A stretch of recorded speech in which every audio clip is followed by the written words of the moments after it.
রাজধানীর মিরপুরের পল্লবীতে ৮ বছরের শিশু রামিসাকে ধর্ষণ ও গলা কেটে হত্যার ঘটনায় গ্রেপ্তার সোহেল রানা আদালতে দোষ স্বীকার করে জবানবন্দি দিয়েছেন। এছাড়া ঘটনায় জড়িত থাকার অভিযোগে সোহেলের স্ত্রী স্বপ্না আক্তারকে কারাগারে পাঠানো হয়েছে। সংগ্রামী ভাই এবং বন্ধুগণ, রামিসার এই হত্যাকাণ্ডের পর আমরা লক্ষ্য করছি এখনো পর্যন্ত স্বরাষ্ট্রমন্ত্রী কিংবা তার পক্ষ থেকে কেউ যাচ্ছেন না, কিন্তু আমরা দেখি বরকনেকে আমাদের প্রধানমন্ত্রীর পক্ষ থেকে উপহার পাঠানো হয়। আমরা দেখি আপনারা বিভিন্ন জায়গায় মৌজ মাস্তি করেন। এখন পর্যন্ত ডিএমপির পক্ষ থেকে খোঁজ দেওয়া হয়েছে বলে আমরা জানি না। ডিএমপি বলেছে মব হবে না, আজকে মব দেখেছেন আপনার পুলিশ বাহিনী দৌড়াতে শুরু করেছে ইতিমধ্যে। আমাদের কথা একটা, পুলিশের হাতে তুলে দেওয়া দরকার নাই, পাবলিকের হাতে তুলে দাও, পাবলিক যা মন চাইবে তাই করবে। আমরা থানায় গেলে করবো, আমরা এখানে আমাদের আসামি চাই। তারেক রহমানকে বলি, আমাদের প্রধানমন্ত্রী, আপনারা আসেন, আপনারা দেখেন বাচ্চাকে কি করছে, তার মা বাবার সাথে কথা বলেন, বলার পর যা বিচার করা লাগবে আপনারা তাই বিচার করবেন। আর যদি একটা শিশুকে হত্যা করা হয় তাহলে আমরা লাঠি সোঁটা নিয়ে রাস্তায় নামবো এবং এই দালাল সরকারকে আমরা ক্ষমতায় আর দেখতে চাইবো না। তাদের পতন না হওয়া পর্যন্ত আমরা আন্দোলন অব্যাহত রাখবো। লামিসা তো একটা সাধারণ নাগরিক, তার কোথায় সে বিচার পাবে? ওসমান হাদিবের বিচার হয় নাই, জিয়াউর রহমানের বিচার হয় নাই, খালেদা জিয়াকে এত বছর বন্দী করে রাখছে ওইটার বিচার হয় নাই। স্বরাষ্ট্রমন্ত্রী পদত্যাগ করা উচিত যথোপযুক্ত। আমাদের দেশের মানুষ বিচার পায় না, শিশুরা ধর্ষিত হচ্ছে, বর্ডার দিয়ে অস্ত্র ঢুকছে থানাতে, আমার জনগণ বিচার পায় না, মামলা দিতে গেলে মামলা রাখে না। আর স্বরাষ্ট্রমন্ত্রী সংসদে দাঁড়িয়ে উনি বাংলাদেশের মানুষকে প্রতারণার সংবিধান শিখায়। যদি শনিবারের মধ্যে তারেক রহমানের সরকার পদত্যাগ না করে, আপনাদের উদ্দেশ্যে যে যেখান থেকে আসছেন রবিবার দিন আপনারা বাংলাদেশে যে যেখান থেকে আসেন সবাই আইসা এই কার্যালয়ে তালা মারবেন। আপনাদের দেশ আপনারা বুঝে নেবেন।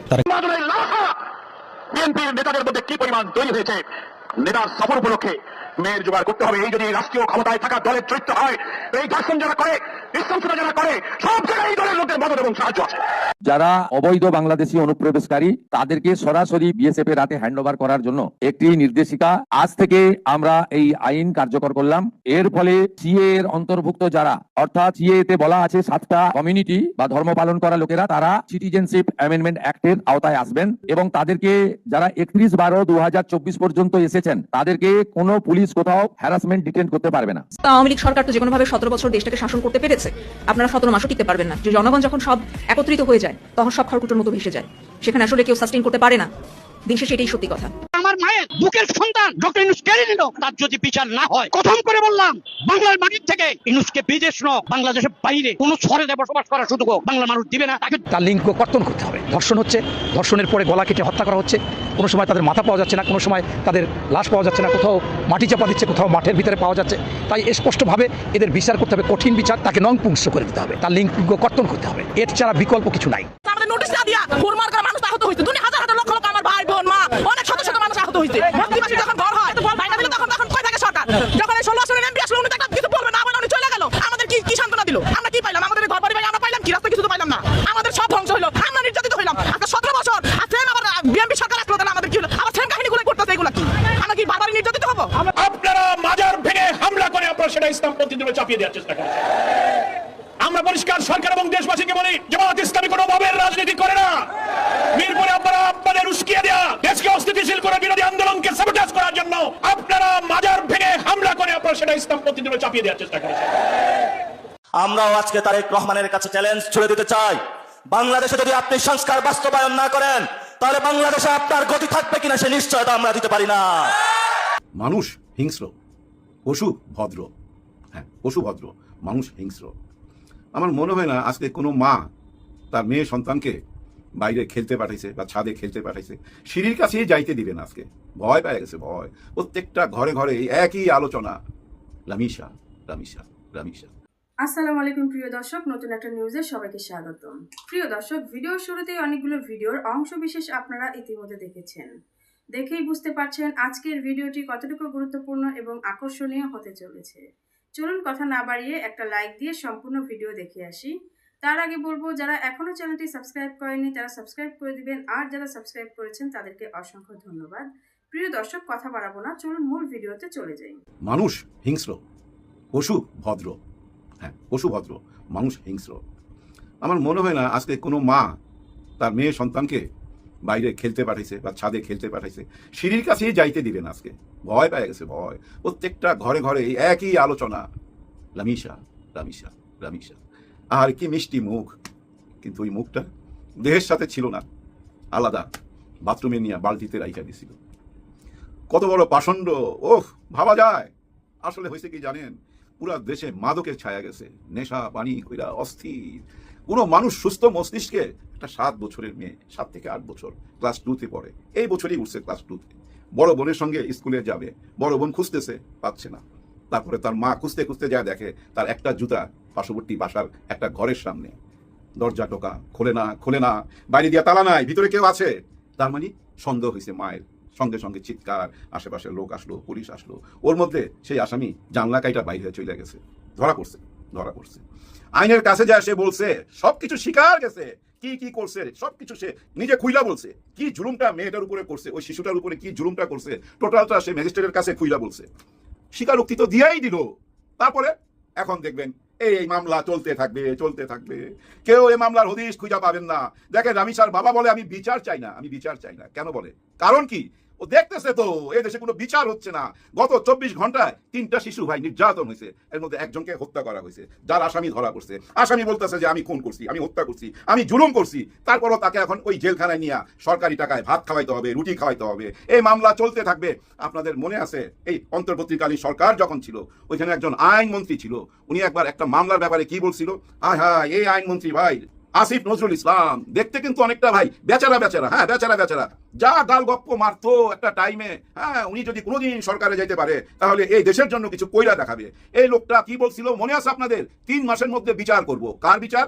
ওই যে একটা শ্বশুর হারামজাদা, তার ছেলের বউর ছোট্ট বোনটা, 11 বছরের বোনটা আসিয়া, খুব সম্ভবত আসিয়া নাম, ওই মেয়েটাকে কিভাবে নির্যাতন করছিল, তার নিম্ন অঙ্গে ব্লেড ব্যবহার করছিল, মনে আছে আপনাদের? তখন এই আসিফ নজরুল এটা বলছিল 3 মাসের মধ্যে বিচার করবে। ওই বিচার হয় নাই বলেই তো আজকে এই অবস্থা। কোনো বিচার হইতে দেখছেন? কি দেখছেন? ওই শাহবাগে যায়া কিছু সুশীল প্রতিবাদ করতে দেখছেন। প্রতিবাদ তো দেখে আসতেছি, জন্মের পর থেকেই প্রতিবাদ দেখে আসতেছি, বিচার তো দেখি না। একে কেন লালন পালন করতে হবে সরকারি টাকায়? আমরা গরিবের ট্যাক্স দিয়া একে কেন বাঁচায় রাখতে হবে? একে তো ভাই ওই শাহবাগে নিয়ে যাইতে হবে এবং সারা দেশের সমস্ত মিডিয়ার সামনে ওপেন তাকে ওইখানে তাকে এই পৃথিবী থেকে বিদায় করতে হবে। এবং বিদায়ের আগে একটু একটু করে নিতে হবে তার অঙ্গ থেকে, একটু করে নিয়ে আস্তে আস্তে ধীরে ধীরে তাকে সবাই সামনে অন ক্যামেরা এই পৃথিবী থেকে বিদায় করতে হবে। এরকম দৃশ্য দেখা দেন, দেখবেন কেউ আর সাহস পাবে না, ভয় ঢুকে যাবে। আসিফ নজরুল সেদিন যদি ওই বিচারটা কইরা ফেলতে পারতো, ওইখানে কি না করতো ডক্টর ইউনূস যে না এই বিচারটা কইরো না? 3 মাসের মধ্যে যদি ওই বিচারটা করতে পারতো না, আজকে এই বাবা বলতো না যে আমি বিচার চাই না। কারণ তোমরা 15 দিন পরই ভুলা যাইবা, এই বিচার হবে না কোনোদিন। নতুন আরেকটা ঘটনা আসবে, সেটা নিয়ে তোমরা আলোচনা করবা। আমার মেয়ের কথা তোমরা কেউ মনে রাখবা না। আরে আমার 7 বছর, আমি 7 বছর তারে বুকে নিয়ে ঘুমাইছি, এখন আমি কিভাবে ঘুমাবো বলে কাঁদতেছে, চিৎকার করতেছে। কিন্তু সরকার কোথায়? সরকার বলতে আমি মনে করি স্বরাষ্ট্রমন্ত্রী সাহেব আপনি কোথায়? আপনি নীরব কেন? আপনার তো উচিত ছিল ওই বাবার কাছে চলে যাওয়া, ওই বাবাকে বলা আমরা বিচার করবো এবং এই বিচার করে দেখাইতেছি 7 দিনে নাহলে 3 মাসের মধ্যে। আপনারা সবাই মিলে একটা আইন পাস করেন না, ইমার্জেন্সি ডাকেন সংসদের সবাইকে, সবাই মিলে আইন পাস করলেই তো হয় যে আমরা 90 দিনের মধ্যে এই বিচার কার্য শেষ করবো এবং এই বিচারের রায় হবে ওই শাহবাগে। শুধু ওপেন বিচার করতে হবে। আপনারা আইন পাস করে নিলেই তো হয়। হয়তো আপনারা এটাও বলতে পারেন যে আমরা ঘরে ঘরে যাই কি পাহারা দিমু? ওই যে সাগর রুমি হত্যা মামলার সময় কি বলছিল শেখ হাসিনা যে আমরা কি ঘরে ঘরে যাই পাহারা দিমু? ঠিক এই কথা আপনারা কি বলবেন? নিশ্চয়ই কথা বলা উচিত হবে না। এই ধরনের কথা না বইলা আপনারা অ্যাক্টিভ হন। ওই যে আপনি বলছিলেন মাদক নিয়ে 0 টলারেন্স, আর মাদক মাইনা নেওয়া হবে না। এরপরে কি মাদক থামছে? এই যে অমানুষটা এই নৃশংস কাজটা কিভাবে করতে পারছে? সুস্থ মস্তিষ্কে? না, একদমই না। মাদকের এফেক্ট, মাদক ছায়া গেছে তো। ওই যে মিরপুর মাজারে দেখেন না কি হইতাছে? ওই মাদক নিয়ে ওপেন বৃহস্পতিবারে ওইখানে আশেপাশে দেখবেন ওপেন মাদক বিক্রি হইতাছে। আশেপাশে যে হোটেলগুলোর মধ্যে এখান থেকে মেয়ে মানুষ পাওয়া যায়, এখানে সব মেয়েরা ঘোরাফেরা করে, ওই যে ভ্রাম্যমান তারা ওদের কিনে হোটেলগুলোতে চলে যাইতেছে, সারা রাত তাণ্ডব চলতেছে। কেন?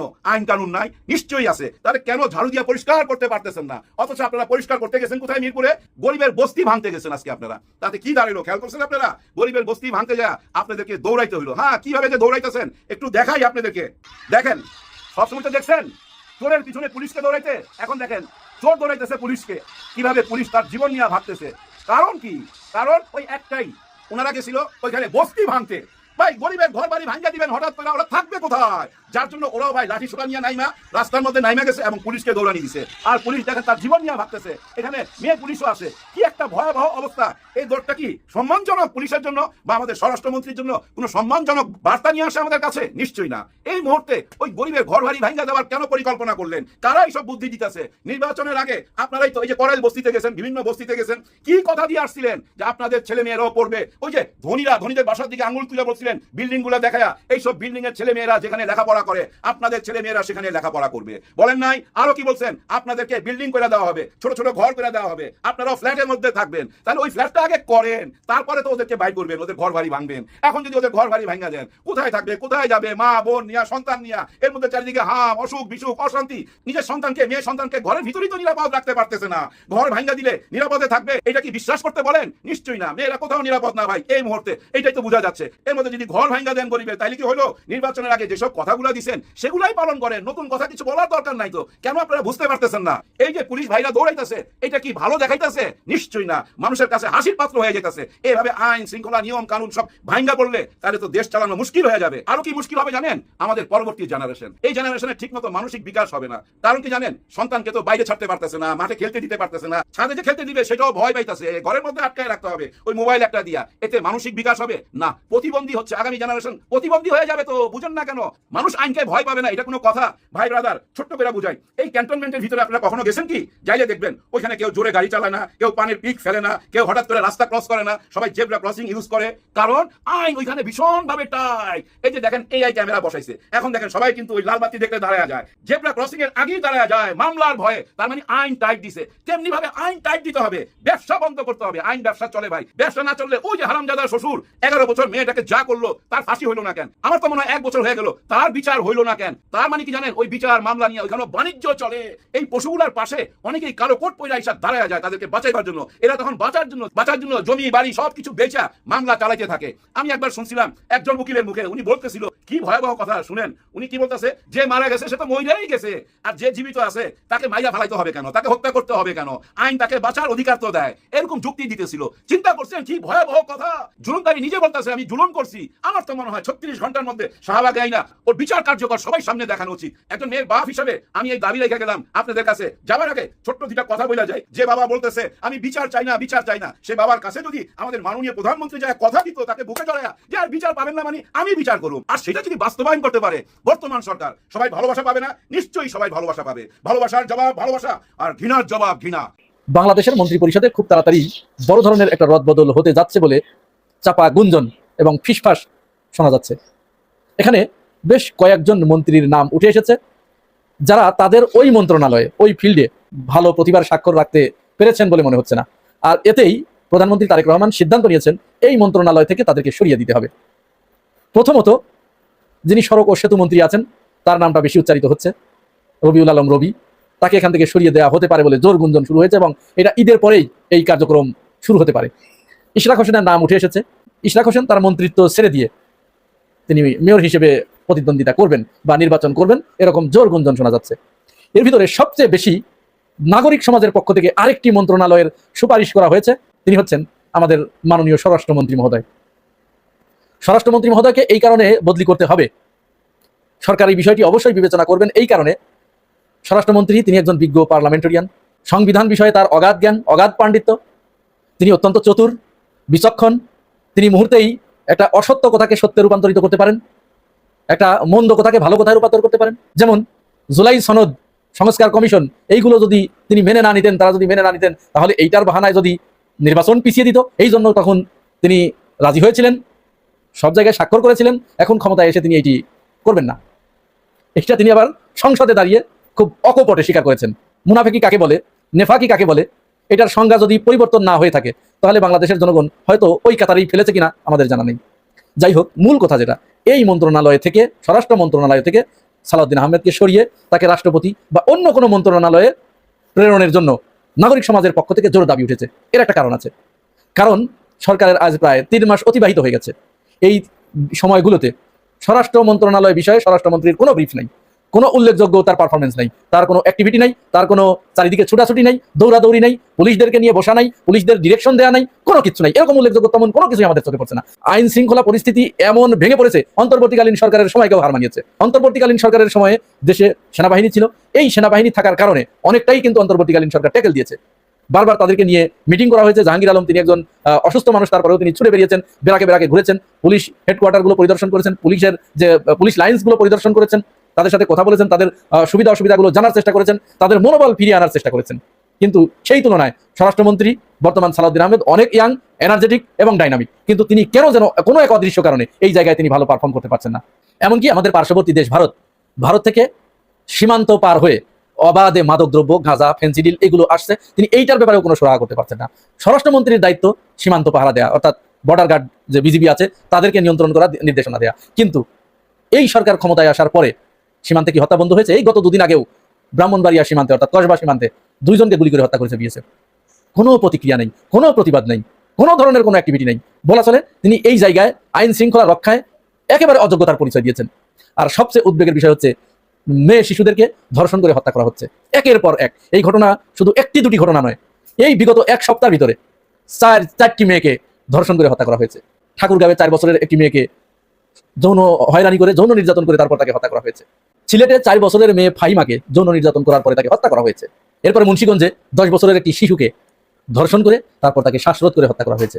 আর সবচেয়ে হৃদয় বিদারক ঘটনা ঘটেছে গতকাল, আমি যখন এই ভিডিও করছি 20 তারিখ সন্ধ্যায়।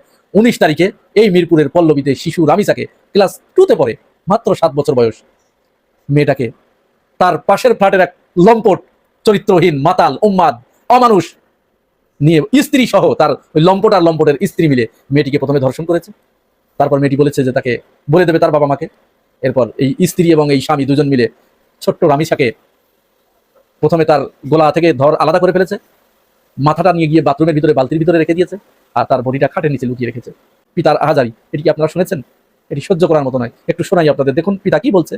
আমার মাসুম এই বাচ্চাটা কি অপরাধ করছে নির্মম ভাবে আমার বাচ্চাটা হত্যা করলো। বাবা তুমি কখন আসবা? বাবা তুমি কখন আসবা? 8টা বছর আমি আমার বুকের ঘরে ঘুম পাড়াইছি। আজকে আমি কার সাথে ঘুম আসবো? আমি কি দিয়ে মনে সান্ত্বনা দিব? আমার অপরাধ কি? কোনোদিন একটা মানুষকে আমি সরি ছাড়া তর্ক করি নাই ভাইজান। তা আমার এই 8 বছরের মাসুম একটা বাচ্চা কি অপরাধ? আমি এই কলজাটা ছাড়া আমি থাকবো কেমনি? আমার এই বাচ্চাটা আমি ঘরে ঢোকার আগে ফ্রিজের মধ্যে আমার জন্য শরবত বানায় রাখা। আমার বড় মেয়ে না, আমার ছোট মেয়ে 8 বছরের। বাবা শরবতের ছবি হাতে লাগা গেছে, বাবা তুমি আমাকে নিয়ে যাবা। আমি আল্লাহ, বাবা তুমি আল্লাহর কাছে যাও, আমার তো আমার দিয়ে যাওয়ার ক্ষমতা নাই, আমার মেয়ে আল্লাহর কাছে চলে গেছে। পিতার কান্না এরকম আকাশ বাতাস ভারী হচ্ছে প্রতিদিন, এবং ধর্ষণের কোনো বিচার হচ্ছে না, মূলত কোনো বিচার হচ্ছে না। আমাদের শিশু আসিয়ার কথা মনে আছে, মাগুরায় এই শিশুটিকে ধর্ষণ করার পরে অন্তর্বর্তীকালীন সরকারের সময় আমাদের বাম শাহমাগীদের সে কি উল্লাস, লাকি ফাঁকি দিয়ে সে কি উল্লাস তাদের দেখেছি, তারা ইউনূস সরকারকে ফেলে দেবে। অথচ এখন তাদের মুখে পুরা কুলুপাটা, তারা কোনো কথা বলছে না। এমনকি টক শোতে ওই যে জাহাঙ্গীরনগর বিশ্ববিদ্যালয়ের নেরিবাদী নেত্রী নেহরিন খান নাকি যেন নাম, তারপরে কাজী জেসিন, জিটিভির, এদের মুখে কোনো কথা নাই। এমনকি এই শিশু রামিসাকে ধর্ষণ করে হত্যা করার পরে এই জায়গায় ওইখানের প্রতিমন্ত্রী আমিনুল তিনিও যান নাই, স্বরাষ্ট্রমন্ত্রী যান নাই, সরকারের পক্ষ থেকে কেউ যায় নাই। বরং আমরা দেখেছি জামাতের এমপি কর্নেল আব্দুল বাতেন তিনি সেখানে গিয়ে তাদেরকে সান্ত্বনা দিয়েছেন। তারপরে ঢাকা উত্তর সিটি কর্পোরেশনের যিনি মেয়র হিসেবে নির্বাচন করবেন সেলিমউদ্দিন, তিনি সেখানে গিয়ে বলেছেন যে এই মামলার বিচার প্রক্রিয়া যেন সুষ্ঠুভাবে পরিচালিত হয়, তার জন্য আমাদের সবচেয়ে বড় আইনজীবী অ্যাডভোকেট শিশির মনিরকে তিনি আহ্বান জানিয়েছেন যে এই মামলাটি তিনি যেন পরিচালনা করেন এবং এই ধর্ষককে ফাঁসি ছাড়া অন্য কোনো বিচার আমরা চাই না। আইনের প্রতি কতটা অশ্রদ্ধাশীল হয়ে পড়েছে, বাংলাদেশের আইন শৃঙ্খলার প্রতি তিনি কতটা বিরক্ত হয়েছেন, দেখুন তিনি কি বলেছেন।